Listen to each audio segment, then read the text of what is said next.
All right, if you're here for the condensed TLDR version of this, I'll just give it to you right off the bat. The overall winner is the 88-pound Polar White cardstock by Red River. But for those of you who are looking to print photography greeting cards, I'd go with the 86-pound Pecos River Gloss Dual by Red River as well. Here, photography. All right, that's it. But if you want to stick around and hear what else I have to say with my color test, as well as find out what I currently use to print my greeting cards, let's get into it. Who knew so many people would be interested in the video about paper? My last video on the topic of greeting card cardstock that was uploaded over 4 years ago generated over 127,000 views. And ironically, the main company that I review paper from in that video had gone out of business, sadly, in the last 3 years or so. So unfortunately, the video is not super helpful anymore, and I think it's overdue for an update. In this video, I will share what cardstock I currently use to print greeting cards from home that I sell to customers from my online shop, as well as wholesale to stores across the country. But I will also give another great option that I'm not currently using, but I'm considering switching because I'm really impressed by their paper quality as well as their paper selection. So feel free to check out the timestamp for this video and jump to the section that you like, or watch it in order. Currently, I use the Via Linen 100-pound cardstock by Mohawk Fine Papers, and I buy them online at the Paper Mill store. I like that the Paper Mill store has reliable shipping, seller customer service, and I get to buy them in bulk, which saves me a lot of costs in the long run. And I'll show a close-up view of the linen cardstock, but the linen texture gives it a bit of an elevated look to my greeting cards, and I think it's a good fit for my watercolor art. And I also like the 100-pound cardstock weight. It just feels nice in my hands. They also carry envelopes as well, so it's kind of a one-stop shop. The only downside is that they do sell paper only in larger quantities, so I buy them in 250 or 500 sheets at a time. And I buy them in letter size, and each letter size page would produce 2 A2 size greeting cards, just like this.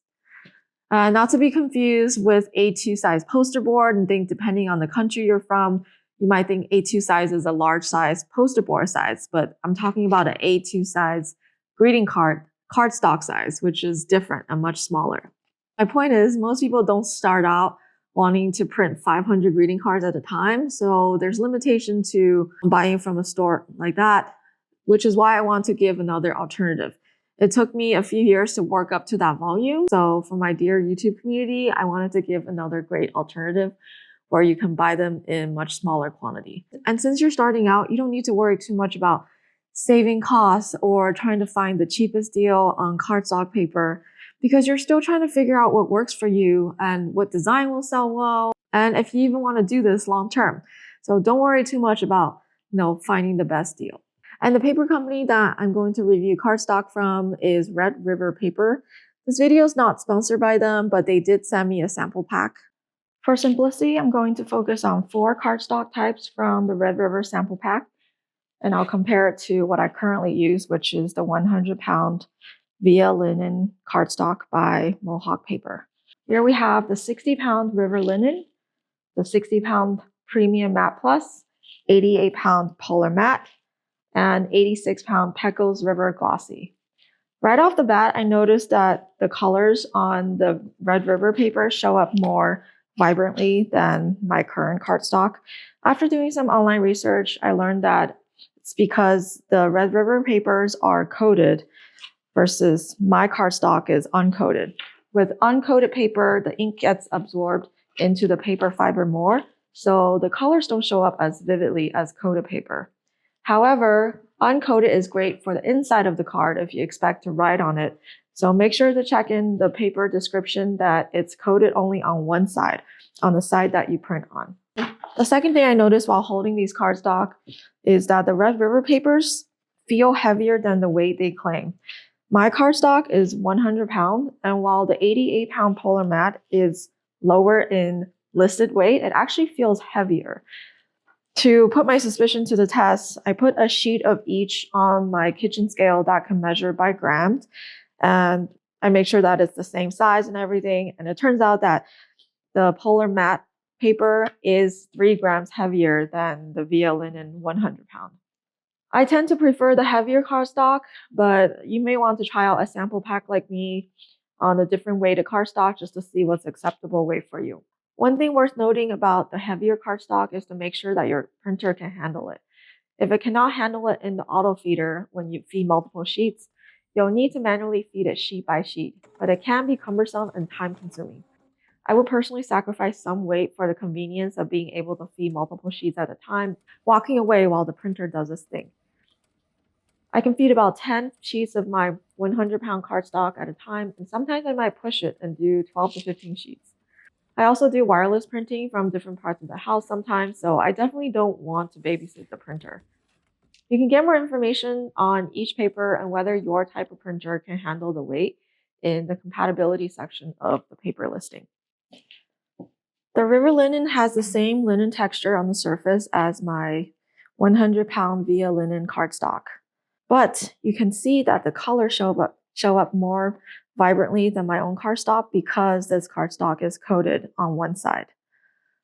On the website, it shows that they only offer the 60-pound weight, which is a little too delicate for my preference, but it might be something that you can work with. The Premium Matte and Polar Matte are similar in appearance and feel. However, if you look really close, the Polar Matte is just one shade creamier. For our Premium Matte, Red River comes with 2 weight grades. I personally like the heavier one, especially for greeting cards. The Polar Matte comes with an even heavier weight of 88 pounds, as I mentioned earlier. Even though the Premium Matte is only 60 pounds, I actually feel like the weight might be acceptable for greeting cards. And especially when I feel it side by side with my 100-pound, it's not significantly lighter. The color production on both of these cardstock are really impressive. And it shows the blacks as well as the bright colors really well. The fourth and last one I wanted to show is the Pecos River Glossy Dual. This one is glossy on both sides, which might not be the best fit for greeting cards, but they do offer a one-side coated cardstock for this on their website. I printed my watercolor illustration here just to show a comparison, and while I am pretty impressed by the color production, I don't think my art medium is the best fit for a glossy paper surface. I think photography is actually the best fit for it. That's why I printed a photo on the back. This photo was unedited, unfiltered, that was taken on a gloomy day. So if you see that the colors are a little dull, it's actually really accurate to what the original photo is. So again, I'm pretty impressed by the color. All right, so just to tie everything up in a nice bow, here's a summary of all 4 cardstocks. Feel free to screenshot this, but in short, I think the Polar Matte and the Premium Matte are the 2 best, most versatile choices for art, illustrations, graphics, lettering. And the linen is great if you want a more elevated look for your cards, or if you want to print wedding invitations, as well as for fine art.